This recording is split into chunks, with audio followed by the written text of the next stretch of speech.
Muy bien, estamos comenzando este nuevo episodio de Hitos de la Historia. Ustedes saben que nuestro podcast lo pueden escuchar, ver a través de las plataformas. Estamos en YouTube, Facebook, Spotify, Amazon, Apple Podcast y varias plataformas más. Hoy día vamos a hablar de cine, de publicidad. Vamos a hablar también de cómo la historia pasa a través de la cámara de cine. Nos acompaña, ustedes ya lo ven en pantalla, y los que nos van a escuchar también, Silvio Cayosi García. Él es un cineasta premiado en importante, en una extensa carrera como director de cine publicitario, pero sobre todo por su trabajo. Agradecemos el tiempo a Silvio que está junto a nosotros días. ¿Cómo estás? Bienvenido. Hola, hola, un gusto pues estar aquí.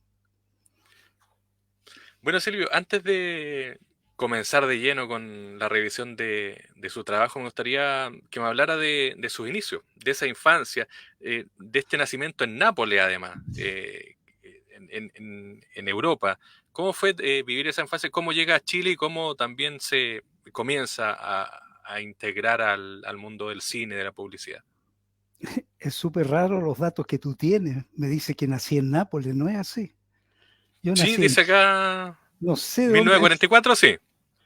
1944, sí. Ah, ya. 1944, chileno, siempre he estado en Chile, ¿ya? Ah, ya. Se equivocó entonces Entonces hay un dato raro la ahí. información. Sí. Sí. No, siempre he estado en Chile. Nací en Chile y he estado en Chile. Y toda mi carrera la he hecho en Chile, entera, ¿ya? Nada, pues digamos que yo nací con esta pasión. Esa es la verdad. O sea, estaba metida en los genes de alguna manera, ¿no? Mi abuelo materno fue, entre muchas profesiones que él tuvo, fue operador de cine de aquella época, en Chile se llamaba el cojo, fue fotógrafo de plaza, ¿no? Y yo cuando chico me metía en su pequeño cuarto donde él revelaba fotografía y yo me maravillaba con eso, ¿ya? Entonces, pero incluso antes de tener recuerdos de mi abuelo, mi madre y mi padre me decían que yo, chico, 3 años, 4 años, no recuerdo yo, pero ellos me contaban que si no me llevaban al cine, yo armaba un escándalo brutal. Entonces a veces ellos tenían que ir a ver películas que eran para mayores y yo no les permitía si no me llevaran. Entonces mi madre me hacía entrar escondido debajo de su abrigo en invierno, ¿no? Abrigo largo, y yo metido debajo, y ella me hacía entrar y luego me sentaba en su falda y me decía, calladito, calladito, vea la película calladito. Y dicen lo que los impactaba a ellos, que yo miraba la pantalla sin entender nada, obviamente, con los ojos muy abiertos y ahí estaba la hora y media mirando, mirando la pantalla. Entonces te fijas, es algo que venía en mí, absolutamente. Entonces es algo que nunca, siempre hice, nunca abandoné. De chico, de joven, hacía películas con los compañeros de colegio, con la familia, los argumentos los sacaba de las revistas de historieta, ahí inventaba algo y después lo hacíamos nosotros. Entonces siempre fue el cine mi locura, ¿no? Hasta que tuve la posibilidad, mis padres me ayudaron para ir a estudiar a Estados Unidos cine. ¿Ya? Fui a Chicago, el Columbia College de Chicago. Ahí estuve 4 años y me gradué, Bachelor of Arts del Columbia College, y lo pasé fenomenal. También hice una película para graduarme, un cortometraje, digamos, y ahí vuelvo a Chile, y en Chile tuve gran suerte, fíjate, una enorme suerte, porque llego en un momento, llego el año 67, llego graduado de Estados Unidos, y en esa época, fines de los 60, Chile tuvo un momento muy bueno de cine, ¿no? Había una ley en esos años y había una buena producción de cine y con muchos cineastas que ganaban premios fuera de Chile. Fue otro de los momentos grandes del cine chileno. Y llego y me presento en la única empresa que había en Chile que hacía cosas para televisión, pero era independiente, no era de un canal, que se llamaba ProTAP. Me presento justamente con esa peliculita corta que yo hice allá para graduarme y la dejo, y yo no conocía a nadie, y la dejo ahí. Pasa un día y me llaman y me dice el director de creativo de ProTab, es don Elvio Soto. Elvio Soto fue un gran director de cine chileno de aquellos momentos, grande. Y me dice, vio su película y quiere que usted sea su asistente, sin siquiera conocerme. Porque él era así, él veía las obras, no le interesaba la persona, veía las obras. Y así que entré con el pie derecho a trabajar profesionalmente siendo asistente de uno de los directores más importantes de Chile de esos momentos. ¿Y Así la que por trama de eso, de ese cortometraje que era? ¿De qué se trataba? mira, muy simple, era la tarea que nos dieron, ¿no? Era que teníamos que hacer un corto en cualquier sistema audiovisual, ¿no? Podían ser diapositivas también, yo lo hice en 16 milímetros, sobre alguna de las clases que no tuvieran que ver con cine, que uno como era universidad tenía que aprender, tenía que estudiar. Y a mí me gustaba mucho la psicología. Entonces mi corto trató sobre el tema de los sueños, la interpretación de los sueños de Freud. Esa fue mi temática. Así que mi corto era una pesadilla detrás de otra pesadilla. Eso fue. Bueno, y de ahí, este año es inevitable que le pregunte por esto. Este año se cumplen 50 años del golpe de Estado. ¿Y qué ocurrió en los 70 con el trabajo, en lo personal también? Pensando en el cine, por así decirlo, hubo también todo un movimiento ahí de cinematográfico, de creación colectiva, de creación propia también durante los 70. ¿Qué pasó ahí durante el gobierno de la Unidad Popular y después con el golpe también? A ver, durante el gobierno de la Unidad Popular, el cine en toda Latinoamérica se transformó en un cine muy político, ¿no? El tema principal era la política, era argumental pero politizado. Yo en esos años era director de fotografía, ¿ya? Que era lo que a mí realmente me gustaba en esos años, ¿eh? Me habían ofrecido dirigir y yo decía, no, no quiero, no encuentro, no, no estoy para eso, todavía no estoy para eso, no, no, no me interesaba. Entonces yo hice la dirección de fotografía junto a directores importantes chilenos, como Aldo Francia, Raúl Ruiz, Palomita Blanca, su famosa película, la fotografía la hice yo. Bueno, e incluso extranjeros, ¿no? Pierre Cast, también Peter Lilienthal, bueno, que pasaron por Chile, hicieron su película acá, yo también hice la fotografía de esa película. Entonces también tuve mucha suerte porque me tocó un momento de mucha actividad cinematográfica y piensa tú poder poner en práctica lo que yo había estudiado, fue fantástico. O sea, pocas veces se da eso, que tú sales de la universidad y puedes empezar a trabajar inmediatamente, profesionalmente y con directores diferentes, de diferentes estilos, lo cual para mí fue genial, porque en el fondo yo fui aprendiendo distintos estilos, observando distintos estilos. Y con eso uno va creando su propio estilo, ¿te fijas? Así que te insisto, yo siempre he sentido que he tenido mucha suerte con esta pasión que siempre he tenido. ¿Cómo era el cine? Como te decía, era en general un cine político, de estructura política, eh, en un momento en que Chile estaba realmente dividido y realmente, ¿no? Con momentos que se iban poniendo cada vez peor, ¿no?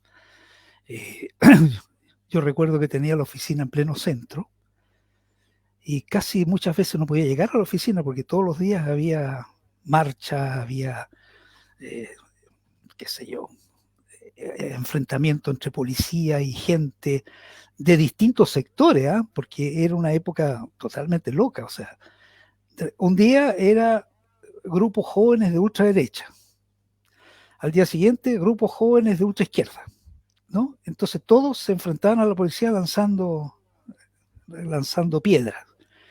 No lanzaban bombas molotov como lo hacen hoy día. Hoy día lanzan bombas molotov.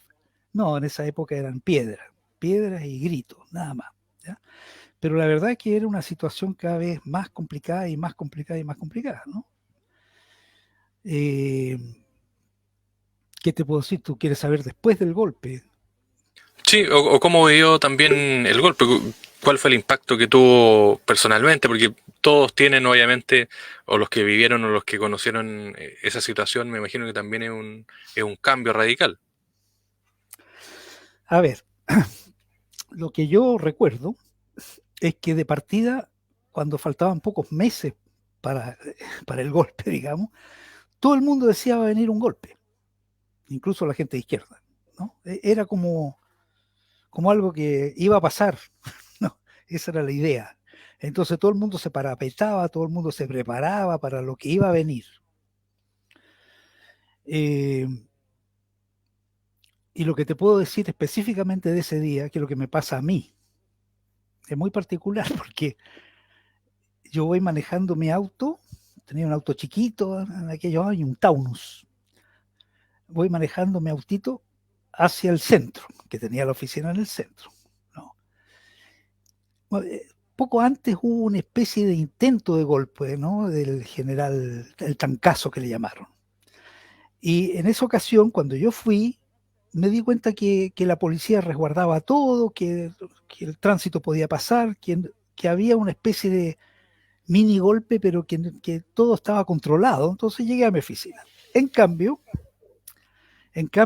ese día, el 11 de septiembre, yo voy manejando y voy a entrar a la calle ¿no? Voy a entrar a la calle que va a dar allá a la oficina mía, giro, voy a dar el giro y me doy cuenta, primero vi a lo lejos un tanque, muy a lo lejos, y segundo, veo que en esa calle la policía está echando para afuera a la gente para abrirle el paso a los tanques. Entonces yo dije, no, esto es en serio, ¿no? Te das cuenta que ya cuando la policía está permitiendo el paso de militares y tanques, es obvio que aquí viene en serio. Entonces yo alcancé a no dar la curva y seguir derecho, me meto por un paso bajo nivel que hay ahí, en Santa Lucía, bueno, un paso bajo nivel, y fíjate que una cosa que no me quedó para siempre en la cabeza, ¿eh? Un joven, no tan joven, pero bueno, una persona que me hacía señas de que lo llevara con una cara de terror tan grande que se me quedó para siempre. Entonces yo le dije, sí, sí, sube, sube. Y él se sube, no habló nada conmigo. Yo seguí para adelante. ¿Dónde te bajo? Un poquito más allá, me dice. Bueno, como 5 cuadras de ahí, se bajó. Gracias, y se fue. Pero la cara de terror que tenía ese hombre me dejó muy impactado para toda la vida, digamos, ¿no? Nunca supe nada de él, no, nunca me habló. ¿Ya? Entonces, te fijas, era una situación muy fuerte, muy fuerte.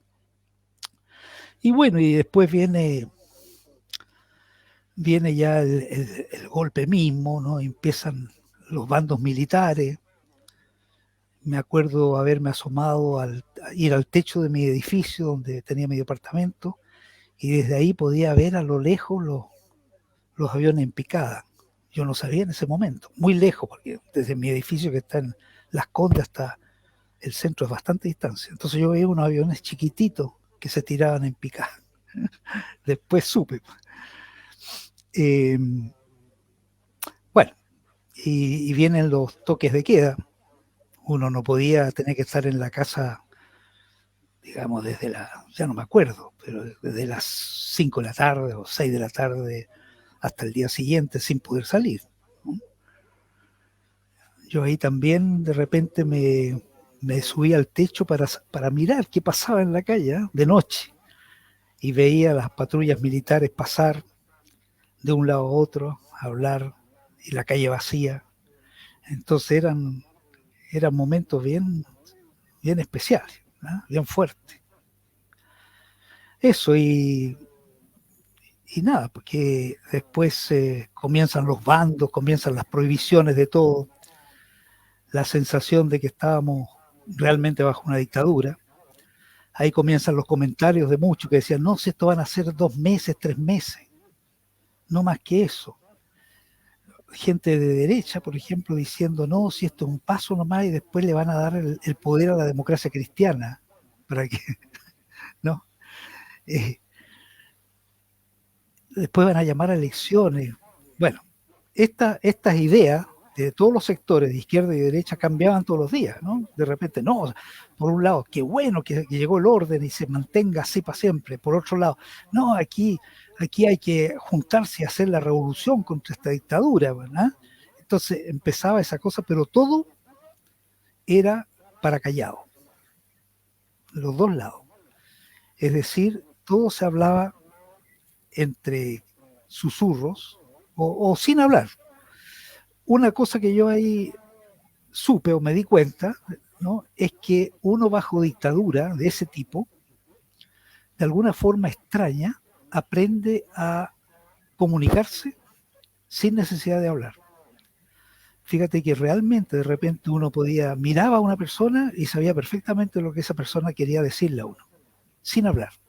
Se produce un diálogo mudo, sin ningún gesto. Pero es bien curioso lo que pasa. Todo el mundo sabe perfectamente qué se puede hacer, qué no se puede hacer, qué se puede decir, qué no se puede decir, qué hay que hacer, qué no hay que hacer. Todo el mundo. Es bien curiosa esa experiencia. Es difícil transmitirla porque hay que vivirla, ¿ya? Y claro, yo me tocó vivirla y observarla, ¿no? Cómo uno va aprendiendo y mientras más pasaba el tiempo, era más fácil la comunicación, fíjate, con otra gente del ambiente, amigos, qué sé yo, ¿no? Era más fácil la comunicación sin hablar, sin hacer ningún gesto. Es bien curioso lo que pasa. Bueno, y después, sí, dime. Bueno, y ahí está, quiero ir al tema del trabajo más personal, porque está, bueno, Palomita Blanca, lo decía con Raúl Ruiz, ¿cómo era más que me interesa más que el proyecto, más que la película, cómo era trabajar con Raúl Ruiz, que hoy día ya no está lamentablemente, pero que también era como una especie de este hombre que intuía, tenía una visión particular, que además su trabajo, es decir, el producto en sí también era muy único. ¿Cómo fue trabajar con Raúl Ruiz y cómo fue trabajar también con Palomita Blanca, con esta película? Sí, yo trabajé con él en Palomita Blanca y otra película que hizo que se llamaba Y nadie dijo nada. Son dos películas. Mira, él era muy particular porque no era una persona, a ver, mucha gente ya lo ha transformado en una especie de mito, ¿no? De profeta.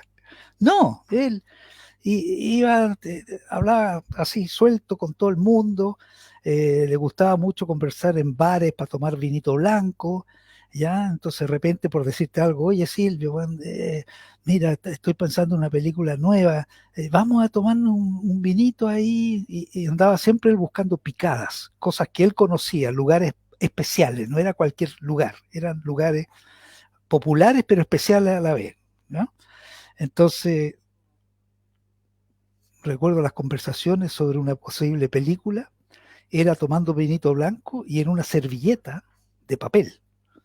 Anotaba una frase de repente, decía, mira, es que el personaje central podría decir esto y de repente podríamos ver, y al final no me contaba nada, nada. A ver, me estoy acordando de Y nadie dijo nada, de un personaje que es un argentino que lanza peos, ¿no? Pero con llama. Entonces me decía, mira, ¿tú crees que podrías hacer fotográficamente alguien que lance un peo y se vea la llama para afuera? Yo dije, mucha, hay que pensarlo, pero yo creo que es viable. Ya, más o menos eso es lo que supe de Y nadie dijo nada, nada más. ¿Te fijas? Él era un poco así, era un juego, para él era un gran juego, que lo cambiaba cada rato. Hay una anécdota de él que no sé si será verdad, pero me parece muy probable que sea verdad porque él era así. Dicen que estaban listos en el primer día de rodaje de una película, ahí yo no estaba. Y dicen que él dice, espérenme un poquito, tengo que ir al baño. Se mete en el baño y empieza a pasar el tiempo, entonces le golpean, Raúl, ¿estás bien? Sí, dice, sí, ya salgo. Ya, bueno, finalmente sale con unos papeles así, todos desordenados, dice, no, decidí hacer otra película, no esta. Pero las locaciones y los personajes son los mismos, pero es otra película. Y empezó otra película. Eso es típico de Raúl Ruiz, ¿ya? Era un gran juego para él y él involucraba a toda la gente en ese juego. Tenía esa particularidad, ¿ya? Entonces yo aprendí de él ese juego, que no hay que hacer las cosas tan cuadradas, tan pensadas, tan estudiadas, ¿no? Sino que soltar. Yo lo soy como él, yo juego a la cosa bien pensada en el guión, bien estructurada, porque si no, no, me pongo nervioso, no puedo. Entonces todo bien estructurado, pero cuando llega el momento de filmar, utilizo mucho lo de él, que es dejar al actor que use sus propias palabras, que de repente haga cosas que uno ni siquiera ha pensado y las hace mejor de repente. Entonces, de él aprendí toda esa capacidad de repente para soltar, para jugar, ¿no? Y no ser siempre totalmente cuadrado. Eso con Raúl. Bueno, hace poco murió Lucho Alarcón, Luis Alarcón, este Sí, gran actor, qué sé yo. Tú trabajaste con él, de hecho, en dos producción así como muy conocida. Una que es la de este comercial, que hoy día uno le pregunta a la gente que vivió en los 70 80 dice, Lucho Larcón es el indio de Fireson, este gran comercial que aparece, que es como lo que sí se le viene a es, la mente a la gente. Pero claro. también trabajaste con él A la sombra del sol, que también es una historia bien interesante porque eh, tiene esta cualidad, como tú decías, es la historia, pero también la interpretación que le dan los actores en esa película del 74 que está ambientada en el norte y que también tiene una historia particular. ¿Cómo fue trabajar con él y cómo fueron estas dos producciones, A la sombra del sol y también este comercial? ¿Cómo llegaste a crear también comerciales? A ver, a Lucho Alarcón, yo eh, lo conocí justamente con las películas de Raúl Ruiz. Sí, él trabajó mucho para Raúl. Entonces yo como director de fotografía, ahí lo conocí. Entonces después hicimos A la sombra del sol junto a Pablo Perelman, es una codirección. Entonces con Pablo al tiro pensamos en Lucho Alarcón para ese personaje, al tiro. Y bueno, trabajamos con él en Caspana, en el norte de Chile, todo el tiempo, aislados ahí, completamente aislados.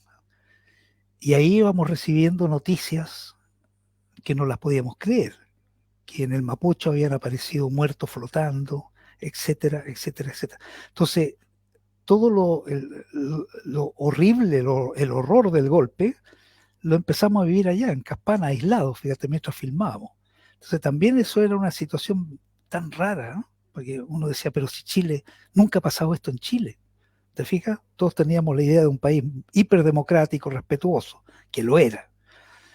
Y, y de repente escuchar estas noticias, entonces uno no sabía si es verdad, no es verdad. En eso estábamos. Y A la sombra del sol surge de una, es bien rara la historia, porque nosotros no íbamos a hacer A la sombra del sol. Estábamos contratados como técnicos antes del golpe por otro director, otro productor, digamos, ¿no? Que, que este personaje, director más bien, era un poco uno de estos personajes que deambulan por el mundo haciéndose pasar por grandes genios, ¿no? Y había convencido a un productor y al final pelearon, ¿no? Pero a esa altura nosotros estábamos contratados, ¿no? Ellos decían que habían contratado a los mejores técnicos del país en ese momento. Entonces, Pablo Perlman, yo, el Pepe La Vega, éramos en ese momento como las estrellitas de los técnicos. Y efectivamente tenía la película importada, tenía todo, y pelean. Y no solo pelean, sino que viene el golpe. Entonces, pasan un par de semanas cuando ya se podía ingresar al centro, se hace una reunión en mi oficina además, no había dónde reunirse, ¿no? Entonces el productor de esta película hace esta reunión en mi oficina y nos dice a todos, bueno, ustedes están contratados, ahí está el celuloide, así que necesito hacer una película, pero lo único que me falta para hacer la película es el tema y el director. O sea, no le faltaba nada. Entonces, entonces nos dice, propónganme ustedes un tema y ustedes mismos eligen quién puede dirigir. Y alguien, después que nos fuimos ya, hablamos en privado, alguien se recordó de este tema que había sucedido realmente en el norte de Chile, en la zona de Calama hacia el interior, ¿ya? De unos bandoleros que estaban en la cárcel y que huyen, escapan de la cárcel y tratan de cruzar la frontera hacia Bolivia y pasan por un villorrio indígena. Y ahí abusan de una niña, de un par de niñas.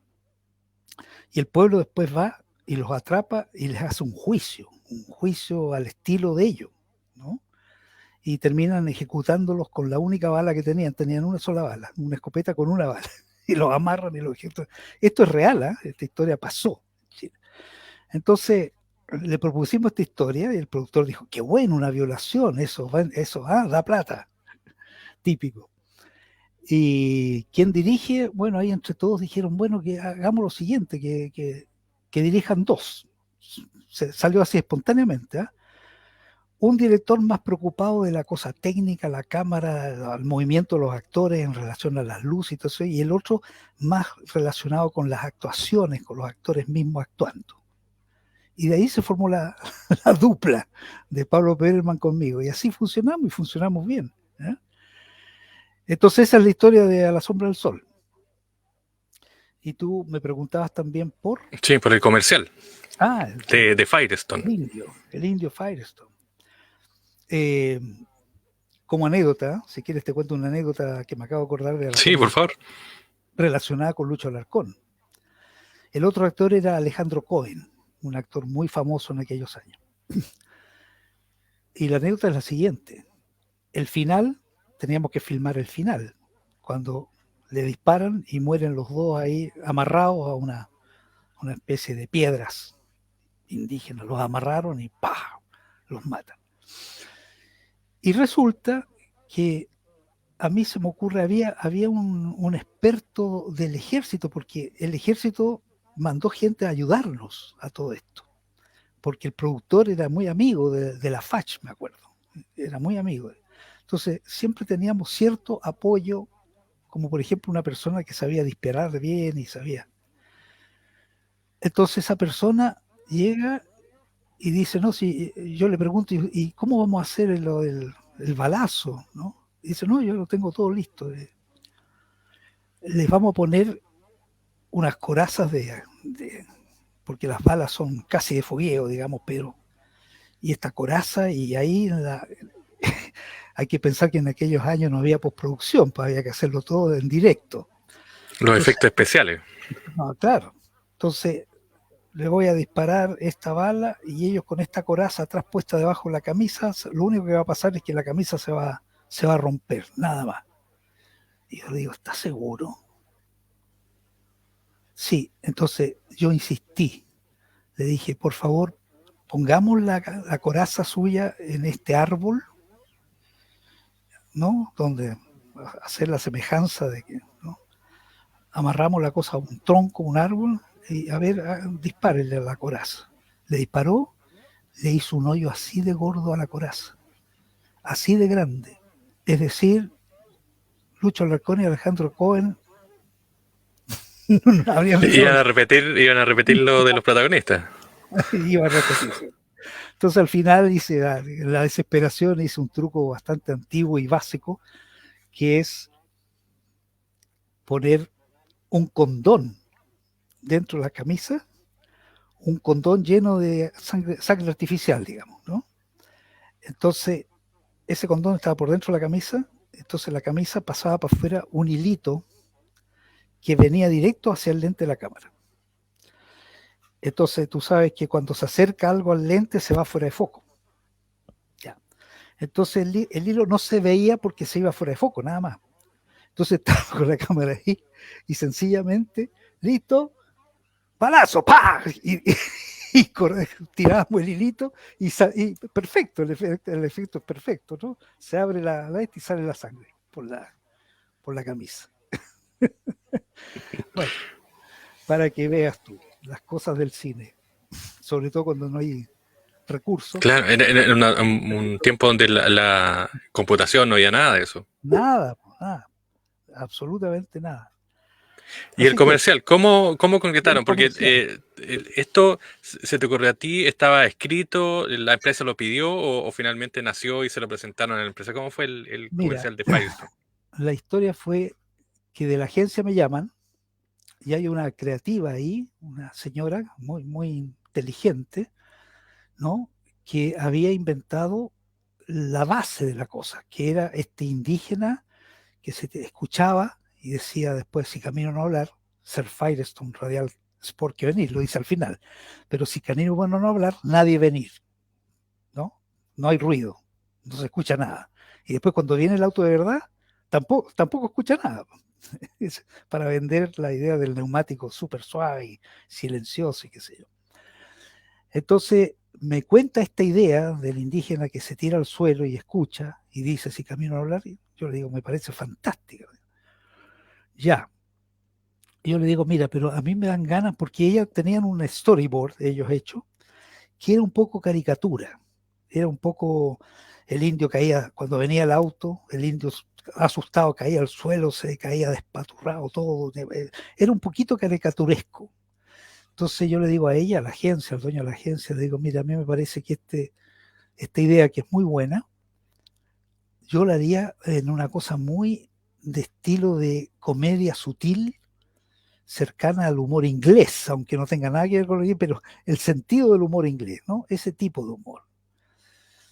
Me dijeron, ya, pues, probemos, dale. Bueno, hago el guión con ese sentido, ¿no? Metiéndole cosas como que agregué la esposa, que no estaba originalmente, y la agregué para que le levantara la moral levantándole la pluma, ¿no? La pluma. Todos esos pequeños detalles, te fijas que son como sentido de comedia inglesa un poco, ¿no? Y ya, pues, me la prueban y partimos a filmar con Lucho Arrascón. Yo pensé al tiro en Lucho Arrascón. Y porque además Lucho tenía esta cosa media pomposa pero irónica a la vez, ¿no?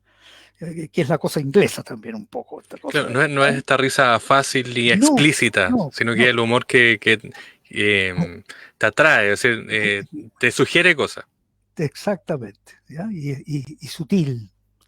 Entonces, a él le encantó la cosa y partimos para allá al norte, no tan al norte porque tampoco había presupuesto, había muy poco presupuesto. Entonces tampoco podíamos viajar a donde hay desierto, sino que llegamos un poco más al norte de La Serena, nomás que está bastante cerca. Entonces ahí tuvimos que inventar, arrastrar los pocos cactus que habían y ubicarlos a la cámara, hacer un montón de cosas porque en realidad movíamos la cámara un poco más allá y había un vergel para allá, o agua para este otro lado. Entonces todo se hizo así, ¿ya? Y, y bueno, Alarcón era un gran actor, ¿no es cierto? Y se mete en el personaje y lo hace excelentemente bien. Pero te voy a contar lo que pasó cuando ya estaba armado el spot. Que te cuento que, entre paréntesis, este es el primer comercial chileno que gana Cannes en publicidad, ¿no? Es la primera vez que un audiovisual chileno gana un festival tan importante como eso. Pero resulta que por lo que pasó, lo que te voy a contar ahora, no habría existido ese premio. ¿Por qué? Porque estamos ya con el comercial en la Moviola en aquellos años, ¿no? Para mostrárselo, se lo mostramos a la agencia, les encantó a la agencia, entonces llamaron al cliente.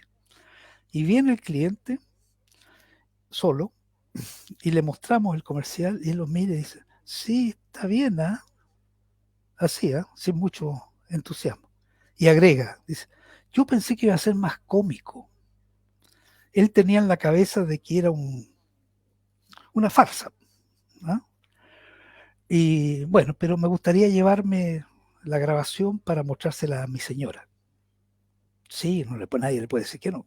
Se llevó la grabación de este premontaje y al día siguiente el dueño de la agencia me llama desesperado por teléfono. Me dice, Silvio, estamos muy mal porque al cliente, a la señora del cliente, a los amigos del cliente encontraron que era pésimo el comercial porque no tenía ni música, era puro silencio, era fome, no tenía nada de música. Entonces me dice, ¿no podríamos hacer una música urgente antes de salir? Porque tengo todo comprado ya, la salida al aire. ¿Podemos en 3 días hacer una música? Bueno, le dije, a ver, si todos encuentran que es pésimo ese comercial, quiere decir que yo ya no sirvo para esto. No puedo seguir funcionando en esto porque no sirvo. Entonces, llego y llamo a un músico que hacía jingle, con el cual había hecho muchos jingles, y le mostramos el comercial. Y fíjate que él se pone rojo de ira y dice, yo no escribo ni una nota para esto. Yo no quiero destruir esto. Yo no lo hago. Y se dio media vuelta y se fue. O sea, perdiendo plata, por supuesto, no le importó un empleo, nada. Pero él no quería destruir esa obra y se mandó a cambiar. Entonces yo llamo al dueño de la agencia y le digo, mira, pasó esto. Entonces él me dice, uy, vamos a tener que salir pasado mañana porque ya está todo comprado. Con esto nomás, así como diciendo con esta porquería, vamos a salir al aire nomás. ¿Ah? Pero rápidamente va a haber que buscar algo, un músico, algo que le ponga música a eso. Ya. Bueno, 2 días después sale al aire y fue un éxito instantáneo, o sea, una cuestión instantánea. Entonces el dueño de la agencia me llama, me dice, uy, Silvio, todo el mundo adora el comercial. Me dice, yo le digo, pero ¿y qué pasó con tus amigos, la Con señora los del clientes. cliente y los qué sé yo, qué pasó? Bueno, me dice, parece increíble, pero me llamó diciéndome de que todo el mundo estaba fascinado, incluso sus amigos que le habían dicho que no, que eso era una lata. Y cuando él les dijo, pero ¿y por qué me dijiste que era una lata, que era malo? No, si era una broma nomás lo que te habíamos dicho. O sea, estuvimos a punto de que no existiera el premio de Cannes. Claro. Bueno, otro, esa es la memoria colectiva. Otro de memoria colectiva, diría yo, con grandes actores también fue esta película del 79, que es Julio comienza en julio y que yo diría marca también un antes y después en el cine chileno en el sentido de contar historias, pero además de que queden esas historias en la memoria colectiva, como el comercial y otro. ¿Cómo fue eso también? Julio comienza en julio, que hoy día uno le pregunta y la mayoría de la gente conoce al personaje o conoce, no sé, al que hacía, se me va el nombre de este actor que también es folclorista, Yáñez, que Yáñez, también trabaja ahí, claro, Jorge que también Yáñez. lo recuerdan. Sí. Cómo fue eso también? Crear una película en medio también, además de una dictadura, con un tema también que también sugiere cosas, el tema de la película. A ver, eh, los que estábamos en Chile, los que habíamos quedado en Chile, y los técnicos y todo el mundo que hacía cine, cada vez más y más se hacía cine publicitario, porque el cine de largometraje se suspendió la ley que fomentaba el cine chileno, entonces murió el cine chileno, o sea, no se podía producir, sino que solo publicidad. Con la publicidad, a mí, a mi equipo le fue muy bien, hacíamos mucho cine publicitario, pero el amor por hacer un largometraje, cosa que habíamos participado antes mucho, seguía intacto. Entonces, mis socios, yo, qué sé yo, todos, lo único que queríamos era hacer una película. Entonces empezamos a hacer cine publicitario como loco. Y plata que entraba, plata que se guardaba para la película. No existía la película. Todos estábamos emocionados con hacer una película. Entonces yo empecé a averiguar por un escritor, porque yo siempre me ha gustado trabajar con un literato, y en aquellos años con mayor razón. Entonces, un amigo me dice, te voy a presentar a un escritor con el cual te vas a entender. Y me presenta a Gustavo Frías, que vivía en Las Cruces en aquellos años, en la costa. Y efectivamente, nos entendimos muy bien con Gustavo, nos hicimos muy amigos, ¿ya? Que lamentablemente ya no está con nosotros, Gustavo. Y él empezamos a buscar algún tema. ¿Qué es lo que había que buscar? Algo que fuera hiper barato, porque ¿cómo podíamos hacer una película si no teníamos plata ni nada, ni apoyo, nada? Entonces, de repente, él me lee un folleto manuscrito que él tenía, de repente se acordó, que era el final de una posible novela que él iba a hacer, ¿ya? Y ese final estaba sacado de historias que él había oído del campo. Su padre, su familia habían sido gente de campo. Entonces me lee ese final, que es el final de Julio comienza en julio, ¿no? Este padre que le da esta lección brutal al hijo. Y yo veo eso y le digo, esto es una película. Esta es la película. Entonces hacemos una cosa muy rara, que yo no la he escuchado nunca, es hacer un guión de atrás para adelante. Teníamos el final, nada más. Entonces comenzamos a reunirnos con gente que sabía historias de inicios del siglo pasado, bueno, personajes, saber de personajes, de historias, de situaciones, y entonces fuimos creando este mundo de Julio Comienza con Julio, de atrás para adelante, con el final, y agregando entonces distintos personajes hasta llegar al inicio. El único caso que yo he conocido, digamos, de hacer una película al revés, un guión al revés. ¿Ya? Bueno, hasta que quedamos satisfechos. Perdona, la idea original era hacer un mediometraje, porque no había plata. Y además, como este tema era de época, se justificaba hacerlo en 16 milímetros y blanco y negro. Ya, súper barato.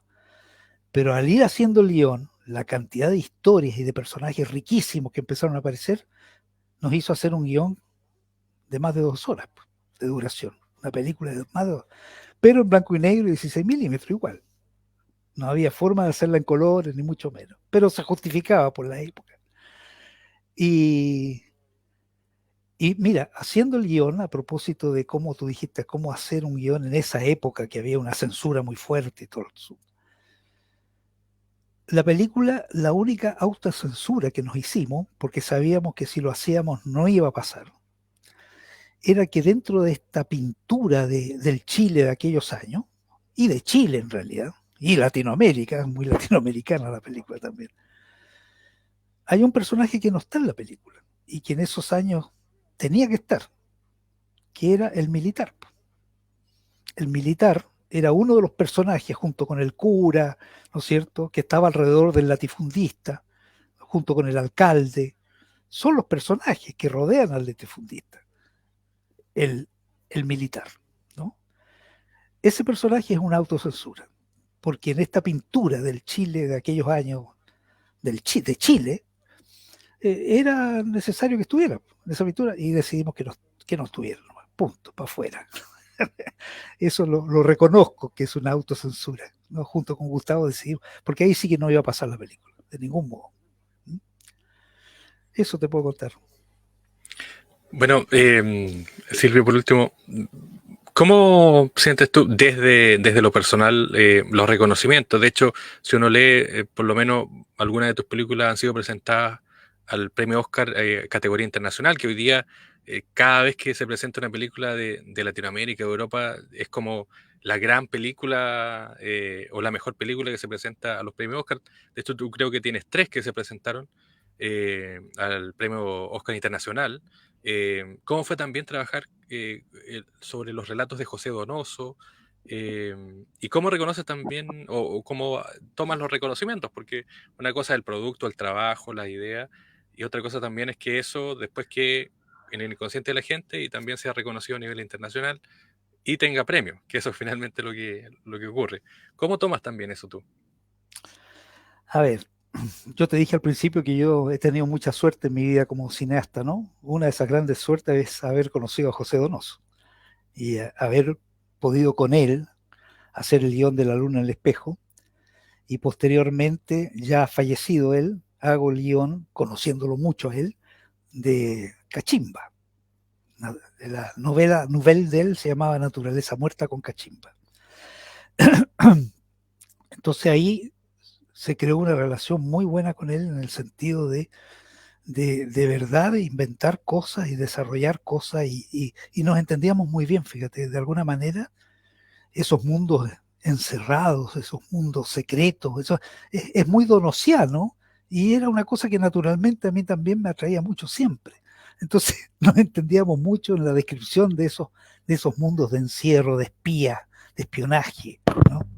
Tú sabes que mucha gente me decía, cuando yo hacía mucho cine publicitario, me decían, ay, yo reconocí ese comercial que es tuyo. ¿Y cómo lo reconociste? Bueno, porque hay alguien que está espiando, o a través de un espejo, o a través de una ventana. Y después me di cuenta que es verdad, yo siempre estaba espiando, ¿no? Bueno, entonces, de verdad tuve una suerte muy grande de conocer a José Donoso, me hizo aprender mucho, tanto que después fui capaz de hacer mis propios guiones. Antes yo era, no, ni escribir ni una línea, ¿no? eh, eso. Eh, Ahora, esto de los premios.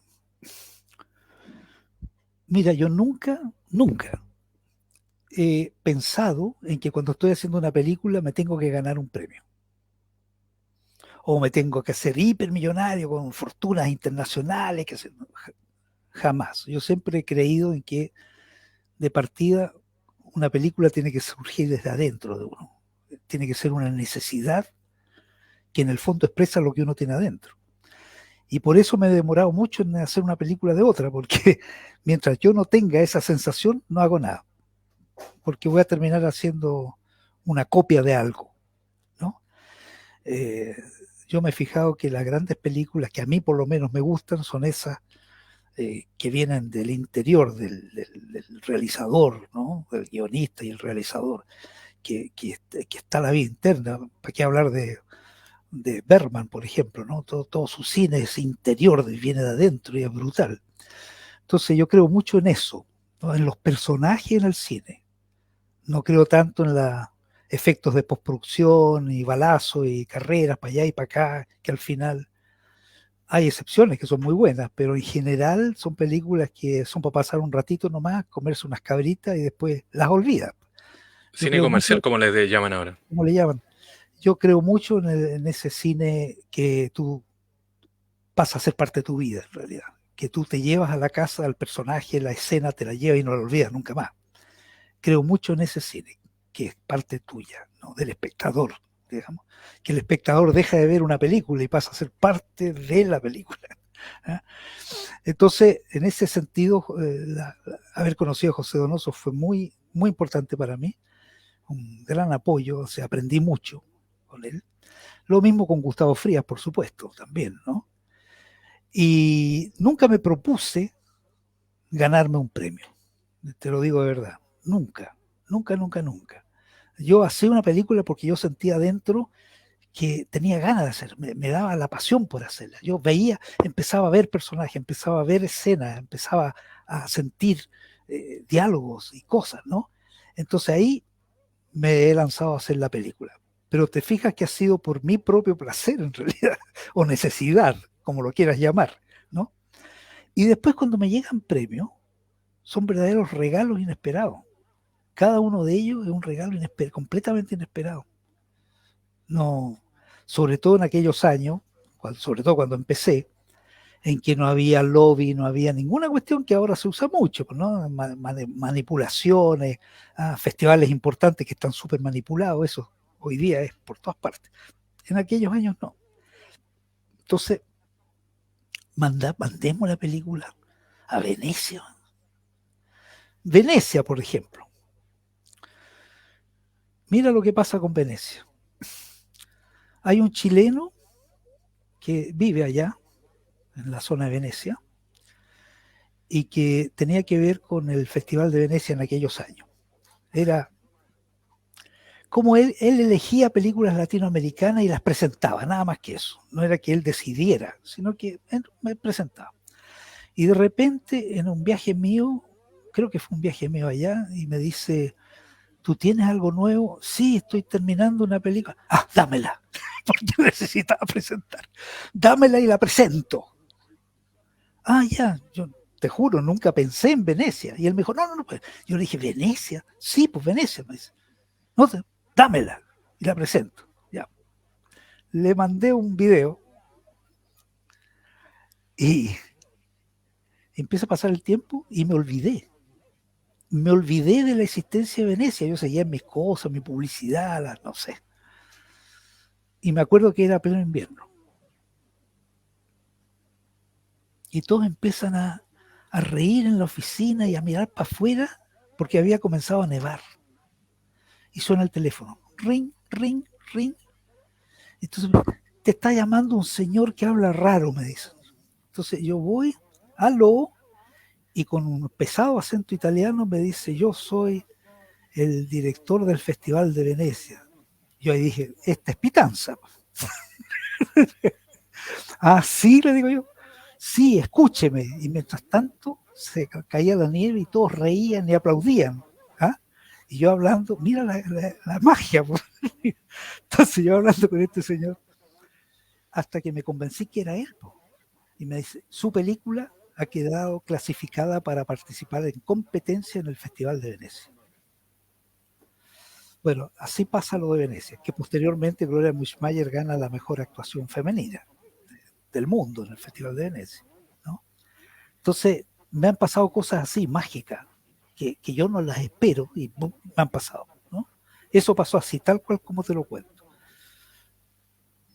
En general ha sido así, ¿eh? En general ha sido así. Todos los premios han sido como que se me han dado como regalo, como te decía yo de repente, ¿eh? El primer sorprendido soy yo, después el resto, ¿no? Claro, porque ya cuando yo hago la película cumplía con mi deseo principal, entonces lo que viene después son accesorios, ¿eh? Los premios y todo eso. Muy bien, pues. Silvio Cayo, sí, director nacional. Muchas gracias por el tiempo. Éxito también en tus proyectos. Y bueno, gracias por contarnos parte de tu trayectoria, anécdota y todo lo que ha pasado durante estas décadas de trabajo, como te decía, de ese trabajo que genera inconsciente colectivo, que es lo que tu trabajo ha quedado o se ha plasmado en los chilenos. Así que muchas gracias por el tiempo. Gracias a ti, 1.000.000. Súper.